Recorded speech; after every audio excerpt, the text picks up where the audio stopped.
Bom, olá meus amigos e amigas, aqui é o William Jacob. Iniciamos neste momento mais um programa estudando as obras de Leon Denis. E hoje nós daremos continuidade ao estudo do capítulo 2 do livro O Porquê da Vida. E este capítulo, Leon Denis intitula como os problemas da existência. E é interessante porque no programa, no estudo anterior, nós falávamos a respeito, de como o homem pouco se importa com as questões filosóficas da vida, de onde veio, para onde vai, por que aqui está encarnado, qual que é o objetivo da vida. E Leon Denis vai chamar a atenção para os perigos dessa não preocupação com essas coisas. E ele escreve assim, que assim como dissemos, a dificuldade de resolver esses problemas faz muito frequentemente rejeitá-los. Então é uma questão interessante. Como eu não posso resolver, então eu rejeito. Aí eu nego. Eu não quero saber disso. Essa é uma questão que ela atinge não só essas questões da existência, mas várias outras em torno da nossa vida. Então, na incapacidade de achar uma solução, aí eu opto pela rejeição. Na incapacidade de uma solução, por exemplo, para as questões políticas, então eu opto por rejeitar a política. Na incapacidade de solucionar os problemas sociais, aí eu opto por rejeitar todas as opções que nós temos. E assim nós poderíamos observar esse comportamento da rejeição em vários momentos, em várias fases da nossa vida. E o foco de Leon Denis aqui era o problema maior. Problema no sentido de que deveria receber de nós uma atenção proporcional à amplitude que é o problema da existência. Que a gente vai observar aqui que essa rejeição, ela não é simplesmente um problema superficial. Ela vai nos trazer aí algumas dificuldades ao longo da vida. E Leon Denis já diz aqui logo em seguida, a opinião da maioria é vacilante, indecisa. E aí o que acontece? Os atos e os caracteres, ou o caráter disso se ressentem. E ele vai explicar com logo um pouco depois aqui, dizendo que aí está o mal da época, a causa da perturbação da qual ela é presa. Então vamos lembrar que esse livro aqui foi escrito em 1885. Então Leon Denis escreve essas reflexões olhando para o contexto atual em que ele vivia. E ele vai apontar então que o mal da sua época era justamente a não preocupação em relação a essas coisas. E aí ele diz: temos o instinto do progresso, queremos caminhar, mas para onde ir? Ele pergunta. Como assim instinto do progresso? Nós sabemos que a lei do progresso é uma das leis divinas. E onde é que ela está escrita? Na nossa consciência. Então, a necessidade, a vontade do progresso, da evolução está dentro de nós. Então, de uma maneira ou outra, nós, de certa forma, somos conduzidos, nós somos atraídos por essa lei. Só que a não compreensão do que ela é e de qual que é o nosso objetivo, qual que é o nosso papel na existência, nós ficamos perdidos. Queremos caminhar, como diz Denis, mas para onde ir? Diz ele, é nisso que não se pensa suficientemente. E eu poderia dizer que não é só uma questão da época de Leon Denis, que ainda hoje, quando eu gravo este estudo em 2020, nós podemos dizer também que muitos de nós aqui estamos meio que perdidos, sem saber para onde ir. E isso tem complicações, isso traz consequências prejudiciais para o indivíduo e, claro, para a coletividade. E aí o que eu acho magistral, e Leon Denis tem essa capacidade de olhar para as questões do dia a dia, de olhar para aquilo que acontecia ao seu redor e a partir daí tirar lições filosóficas e vincular isso ao ensino espírita. Olha o que ele diz agora: o homem, ignorante dos seus destinos, é semelhante a um viajante que percorre maquinalmente uma estrada, sem dela conhecer nem o ponto de partida e nem o ponto de chegada, e não sabe por que viaja. Olha que interessante. Eu costumo até brincar em alguns estudos, algumas palestras que eu faço.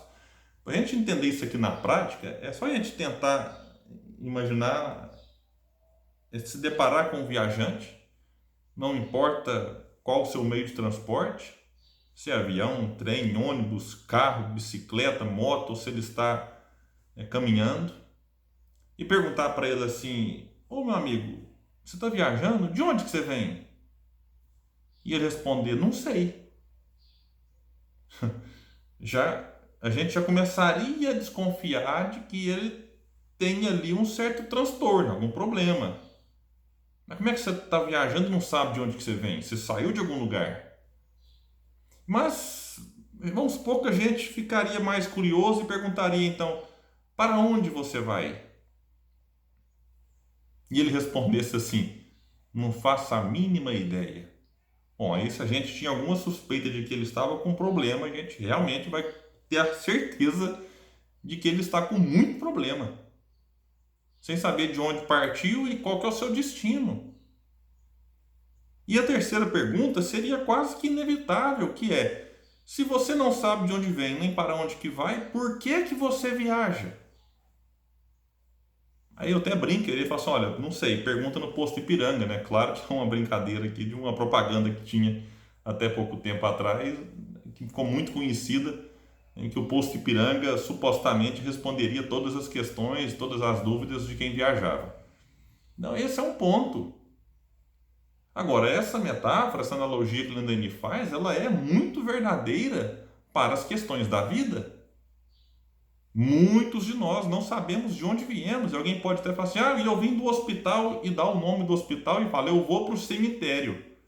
Não, isso a gente está falando do corpo. Nosso corpo saiu de dentro da nossa mãe, num hospital ou numa fazenda, enfim, em casa, e tem a destinação, um crematório, um cemitério, enfim.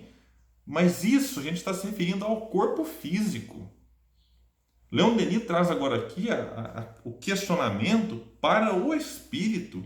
De onde viemos? Viemos do mundo espiritual. E para onde vamos? De volta para o mundo espiritual. Se a gente sabe disso e entende e compreende que o objetivo é voltar para o mundo espiritual mais evoluído do que quando de lá veio, aí tudo muda. Porque aí eu entenderei por que eu estou viajando. E quando eu não entendo isso, a consequência, como eu já disse, ela é grave. E olha o que Leon Denis fala. Que diante dessa impossibilidade, diante dessa ignorância do próprio destino e das questões da vida, o viajante está sempre disposto a deter-se ao menor obstáculo e perde seu tempo sem a preocupação do objetivo a atingir. Vamos trazer isso para a prática da nossa vida agora. Porque Denis fala assim que o viajante, esse que percorre maquinalmente uma estrada, quando ele não sabe essas questões, ele está disposto a parar de viajar diante do menor obstáculo. Poxa, pensou? A gente para, resolve viajar, não quer viajar mais, um pneu que fura, um carro que estraga. Então, se ele não sabe para onde que ele vai, ele fala: então vou ficar aqui mesmo. Eu vou parar de viajar. E na vida? É o que a gente observa muito, em que indivíduos optam por parar, ou supostamente parar de viver. É como se a vida perdesse o sentido, não tem mais sabor, fica sem cor. E aí ele pode pensar assim: que diferença faz se eu vou morrer daqui 1 ano, 2 anos, 3 anos, e depois da morte não se tem nada, e a vida agora está tão ruim, tão sem perspectiva e sem esperança, o indivíduo resolve antecipar essa morte. E às vezes, de maneira legal, naquilo que nós chamamos eutanásia. Antes de gravar esse estudo, eu falava com uma amiga que mora na Suíça, ela relatando a tristeza que é a quantidade de pessoas, né, que já deixaram documentos assinados, que dependendo da situação que elas se encontrarem, querem e autorizam fazer a eutanásia, que é a morte assistida. que indivíduos que às vezes estão lá com uma doença incurável, com um prognóstico médico bem pessimista para a cura do corpo físico, e eles então não entendem mais o porquê continuar viajando, né, na vida, se o que lhe aguarda é a morte. Então eles pensam, poxa, ao invés de ficar arrastando aqui um sofrimento para daqui 1 ano, 2 anos desencarnar, é melhor resolver isso agora. Mas se o indivíduo compreendesse que essa doença, essa dificuldade e essas limitações são importantes para o seu espírito, aí ele teria forças e não abriria mão, mesmo que de alguns minutos da existência, que seriam importantes para o seu futuro. Então olha como que esses entendimentos, eles nos dão forças. É claro que eu não quero aqui simplificar a decisão de quem resolve optar pela eutanásia, porque há muitas motivações e o objetivo nosso não é esse. O foco aqui é dizer que quando o indivíduo não compreende essas questões, é como se ele perdesse um auxílio muito grande para manter-lhe vivo. E aí ele cai na falsa ilusão de que, matando o corpo, ele aniquila tudo e não tem mais que lidar com aquelas dores e nem deixar a família preocupada. Porque tem pessoas, meus amigos, que optam pela eutanásia, por exemplo, para não ver a riqueza que ela acumulou ao longo da vida ser destruída tratando de uma doença que não tem cura. E aí eles pensam, então eu me mato, porque aí pelo menos o que eu construí aqui de riqueza fica para os herdeiros. E eles fazem o uso que quiser disso. Então, vejamos como a coisa é mais grave do que a gente pensa. Então, por isso, o Leon Denis insiste nesse livro todo. Nós falaremos disso muitas e muitas vezes nesse estudo. Da importância da gente compreender o que somos. E eu já digo, somos espíritos imortais. De onde viemos? Viemos do mundo espiritual. Estamos aqui numa experiência em busca de adquirir valores imperecíveis. Saímos daqui, de volta para onde vamos então, para o mundo espiritual, mais evoluídos intelectual e moralmente. E aí, compreendendo tudo isso, os sofrimentos que nós enfrentaremos aqui não deixarão de ser sofrimentos. A dor não deixa de ser dor. A dificuldade não deixa de ser dificuldade.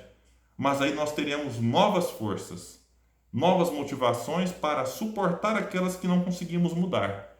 E forças para, de fato, superar aquelas que são superáveis. Essa é a dinâmica da vida e esse é o convite que eu deixo para todos nós, para que a gente reflita sempre em tudo isso que nos envolve, a fim de que saiamos daqui espíritos melhores no tempo certo, no tempo que a gente tiver, que for determinado pelas leis divinas. Então, muita paz e eu convido a todos que continuem aqui conosco nos próximos estudos da obra de Leon Denis. Muita paz e até breve.